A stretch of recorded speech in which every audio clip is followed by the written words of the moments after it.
आज के हिंदी व्याकरण के क्लास में हम लोग शब्द के भेद पढ़ेंगे। शब्द के भेद का आज 4th क्लास है, चौथा क्लास है, क्योंकि शब्द का हम लोग भेद जो है रचना के आधार पर पढ़ लिए हैं, उत्पत्ति के आधार पर पढ़ लिए हैं और अब हम लोग रूपांतरण के आधार पर पढ़ने जा रहे हैं। तो आते हैं रूपांतरण के आधार पर शब्द के भेद। उत्पत्ति के आधार पर भी पढ़ चुके हैं, अर्थ के आधार पर भी पढ़ चुके हैं, रचना के भी आधार पर पढ़ चुके हैं और रूपांतरण के आधार पर शब्द के भेद हमको पढ़ना है। तो रूपांतरण के आधार पर शब्द के दो भेद होते हैं, एक होता है विकारी शब्द और दूसरा होता है अविकारी शब्द। ये ध्यान दीजिएगा, क्लास 3 से ऊपर के सभी बच्चों के लिए है, चाहे वो क्लास 8 में हो चाहे 5 में हो, सब लोग इसको याद करेंगे।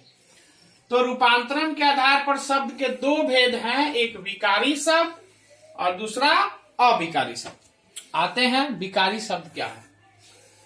जो शब्द लिंग, वचन, पुरुष और कारक के आधार पर अपने रूप बदलते हैं उन्हें विकारी शब्द कहते हैं।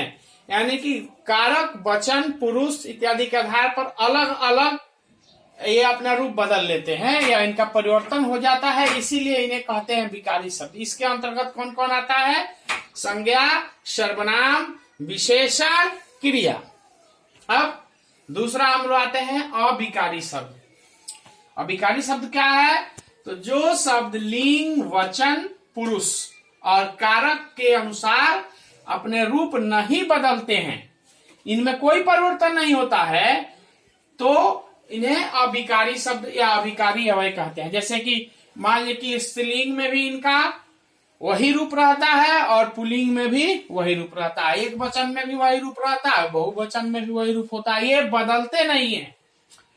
कारक की विभक्तियों के आधार पर भी नहीं बदलते हैं, तो इन्हें हम लोग कहते हैं अविकारी शब्द। तो इसके अंतर्गत क्या क्या आता है? क्रिया विशेषण, संबंध बोधक, समुच्चय बोधक और विषमयादि बोधक। तो ये जो चार हैं, संज्ञा, सर्वनाम, विशेषण, क्रिया, ये चारों हो गए विकारी शब्द। और क्रिया विशेषण, संबंध बोधक, समुच्चय बोधक, विषमयादि बोधक, ये आपके हो गए अविकारी शब्द। तो इस तरह से चारों प्रकार से शब्दों के भेद आज हमने पूरा कर लिया और आगे हम लोग अब पढ़ेंगे कल के क्लास में दूसरा टॉपिक। तो आज के लिए इतना ही।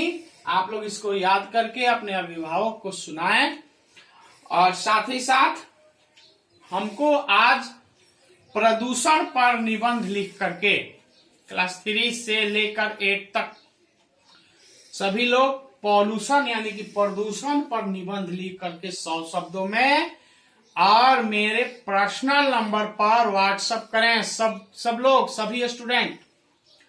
धन्यवाद। आज के क्लास में इतना ही।